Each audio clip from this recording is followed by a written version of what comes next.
ವರ್ಷಕ್ಕೆ silicon city Bengaluru alert ಆಗ್ತಾ ಇದೆ. ಹೊಸ ವರ್ಷಾಚರಣೆಗೆ ಪ್ರತ್ಯೇಕವಾದಂತಹ ಗೈಡ್ಲೈನ್ಸ್ ನಗರ ಪೊಲೀಸ್ ಆಯುಕ್ತ ಬಿ ದಯಾನಂದ್ ಅವರು ಹೇಳಿಕೆ ಕೊಟ್ಟಿದ್ದಾರೆ.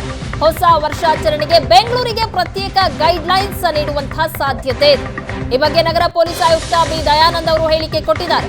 ಎಂಜಿ ರಸ್ತೆ, ಬ್ರಿಗೇಡ್ ರಸ್ತೆ ಸೇರಿ ಹಲವೆಡೆ ಭಾರೀ ಭದ್ರತೆಯನ್ನ ನಿಯೋಜನೆ ಮಾಡಲಾಗ್ತಾ ಇದೆ. ಸಂಭ್ರಮಾಚರಣೆ ಮಾಡುವ ವೇಳೆ ಭದ್ರತೆಗೆ ಪ್ರಾಮುಖ್ಯತೆಯನ್ನ ಕೊಡಲಾಗ್ತಾ ಇದೆ. ಮಾರ್ಗಸೂಚಿ ರಿಲೀಸ್ ಮಾಡ್ತೀವಿ ಅಂತ ಕಮಿಷನರ್ ಹೇಳಿದ್ದಾರೆ. ಹೊಸ ವರ್ಷಕ್ಕೆ ಸಿಲಿಕಾನ್ ಸಿಟಿ ಬೆಂಗಳೂರಲ್ಲಿ ಪೊಲೀಸರು ಅಲರ್ಟ್ ಆಗಿರುತ್ತಾರೆ. ಹದ್ದಿನ ಕಣ್ಣಿರುತ್ತೆ. ಹೊಸ ವರ್ಷಾಚರಣೆಗೆ ಪ್ರತ್ಯೇಕವಾದಂತಹ ಗೈಡ್ ಲೈನ್ಸ್ ಇರೋ ಸಾಧ್ಯತೆ ಇದೆ. ಇದರ ಬಗ್ಗೆ ನಗರ ಪೊಲೀಸ್ ಆಯುಕ್ತರು ಹೇಳಿಕೆ ನೀಡಿದ್ದಾರೆ. ನಾವು ಈಗಾಗಲೇ ಹೇಳಿದ ಹಾಗೆ ಈ ಹೊಸ ವರ್ಷಾಚರಣೆಯ ಸಂದರ್ಭದಲ್ಲಿ ವರ್ಷಾಚರಣೆಯನ್ನು ಸಡಗರದಿಂದ ಆಚರಿಸತಕ್ಕಂಥ ಸಾರ್ವಜನಿಕರು, ನಾಗರಿಕರು ಅವರ ಒಂದು ಸುರಕ್ಷತೆ, ರಕ್ಷಣೆ ಮತ್ತು ಅವರಿಗೆ ಎಲ್ಲ ರೀತಿಯ ಅನುಕೂಲತೆಗಳನ್ನು ಮಾಡಿಕೊಡ್ತಕ್ಕಂಥದ್ದು ಇದರ ಮೂಲಭೂತ ಪ್ರಮುಖ ಉದ್ದೇಶ. ಎರಡನೇದಾಗಿ ಈ ರೀತಿ ಸಂಭ್ರಮಾಚರಣೆಯನ್ನು ಮಾಡತಕ್ಕಂಥ ಸಂದರ್ಭಗಳಲ್ಲಿ ಯಾವುದೇ ರೀತಿಯಾದಂತಹ ಅನಾಹುತಗಳು ಆಗಬಾರ್ದು ಅನ್ನೋದನ್ನು ಕೂಡ ನಾವು ಗಮನದಲ್ಲಿಟ್ಕೊಂಡಿದ್ದೇವೆ. ಜೊತೆಗೆ ಈ ರೀತಿ ಸಂಭ್ರಮಾಚರಣೆಯನ್ನು ಮಾಡ್ತಕ್ಕಂಥವ್ರಿಗೆ ಬೇರೆಯವರಿಂದ ಯಾವುದೇ ರೀತಿಯಾದಂತಹ ಒಂದು ತೊಂದರೆ, ಅನಾನುಕೂಲತೆ ಅಥವಾ ಕಿರುಕುಳ ಆಗಬಾರ್ದು ಅಂತಕ್ಕಂಥದ್ದು ಕೂಡ ಇದರ ಮೂಲಭೂತ ಉದ್ದೇಶ. ಅದಕ್ಕೂ ಮುಖ್ಯವಾಗಿ ಮಹಿಳೆಯರಿಗೆ ಮತ್ತು ಮಕ್ಕಳಿಗೆ ಈ ರೀತಿಯ ಸಂದರ್ಭದಲ್ಲಿ ಈ ಸಂಭ್ರಮಾಚರಣೆಗಳು ಒಂದು ಕಡೆ ಸೇರಿದಾಗ ಬೇರೆಯವರಿಂದ ಅವರಿಗೆ ಯಾವುದೇ ರೀತಿಯಾದಂಥ ತೊಂದರೆ ಉಂಟಾಗಬಾರ್ದು ಅಂತಕ್ಕಂಥದ್ದು ಕೂಡ ಪ್ರಮುಖ ಉದ್ದೇಶ.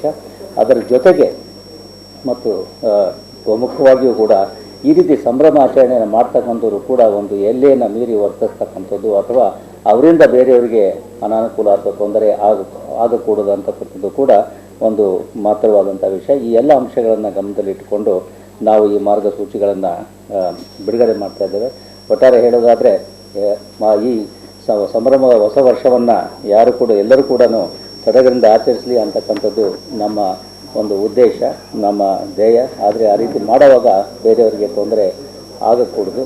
ಪ್ರಮುಖವಾಗಿ ಈಗಾಗಲೇ 2 ಸುತ್ತಿನ ಸಭೆಗಳನ್ನು ಕೂಡ ನಾವು ಮಾಡಿದ್ದೇವೆ. ವಿವಿಧ ಇಲಾಖೆಗಳ ಮುಖ್ಯಸ್ಥರೊಂದಿಗೆ ಕೂಡ ಪೊಲೀಸ್ ಇಲಾಖೆಯ ಅಧ್ಯಕ್ಷತೆಯಲ್ಲಿ, ನಂತರ ಮಾನ್ಯ ಗೃಹ ಮಂತ್ರಿಗಳ ಅಧ್ಯಕ್ಷತೆಯಲ್ಲಿಯೂ ಕೂಡ ವಿಧಾನಸೌಧದಲ್ಲಿ ಮೀಟಿಂಗ್ ಕೂಡ ಆಗಿದೆ. ಅಲ್ಲಿಯೂ ಕೂಡ ಸಾಕಷ್ಟು ವಿಷಯಗಳನ್ನು ಚರ್ಚೆ ಮಾಡಿದೆವು ಮತ್ತು ಎಲ್ಲ ಇಲಾಖೆಗಳ ಏನು ಸಂಬಂಧಪಟ್ಟ ಇಲಾಖೆಗಳಿದ್ದಾವೆ, BBMP ಇರ್ಬೋದು, ಬೆಸ್ಕಾಂ ಇರ್ಬೋದು, ಆರೋಗ್ಯ ಇಲಾಖೆ ಇರ್ಬೋದು, ಅಬಕಾರಿ ಇಲಾಖೆ ಇರ್ಬೋದು, ಅದೇ ರೀತಿ ಮಾಲಿನ್ಯ ನಿಯಂತ್ರಣ ಮಂಡಳಿ, ಅಗ್ನಿಶಾಮಕ ದಳ, ಹೀಗೆ ಎಲ್ಲ ಇಲಾಖೆಗಳೊಂದಿಗೆ ಕೂಡ ಮೆಟ್ರೋ, BMTC ಇವರೊಂದಿಗೆ ಕೂಡ ನಾವು ಚರ್ಚೆ ಮಾಡಿದೆವು ಮತ್ತು ಅವರ ಸಹಕಾರವನ್ನು ಮತ್ತು ಅವರಿಂದ ಆಗಬೇಕಾಗಿರ್ತಕ್ಕಂಥ ಕೆಲಸ ಕಾರ್ಯಗಳ ಬಗ್ಗೆಯೂ ಕೂಡ ಅವರ ಒಂದು ಗಮನವನ್ನು ಸೆಳೆದಿದ್ದಾರೆ. ಎಲ್ಲರೂ ಕೂಡ ಕಾರ್ಯಪ್ರವೃತ್ತರಾಗಿದ್ದಾರೆ. ಎಲ್ಲರ ಕೂಡ ಉದ್ದೇಶ ಇರ್ತಕ್ಕಂಥದ್ದು ಈಗಾಗಲೇ ಹೇಳಿದಾಗೆ ಒಂದೇ, ಈ ಹೊಸ ವರ್ಷದ ಸಂಭ್ರಮಾಚರಣೆ ಸಂತೋಷದಿಂದ, ಸಡಗರದಿಂದ ಮತ್ತು ಶಾಂತಿಯುತ ವಾತಾವರಣದಲ್ಲಿ ಎಲ್ಲ ಬೆಂಗಳೂರಿನ ಪ್ರಜ್ಞಾವಂತ ನಾಗರಿಕರು ಆಚರಿಸಬೇಕು ಅಂತಕ್ಕಂಥದ್ದು.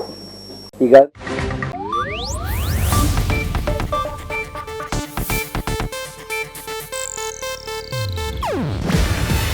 ಇದು ಏಷ್ಯಾನೆಟ್ ನ್ಯೂಸ್ ನೆಟ್ವರ್ಕ್ ಪ್ರಸ್ತುತಿ. ನೀವು ನೋಡ್ತಿದ್ದೀರಾ ಏಷ್ಯಾನೆಟ್ ಸುವರ್ಣ ನ್ಯೂಸ್.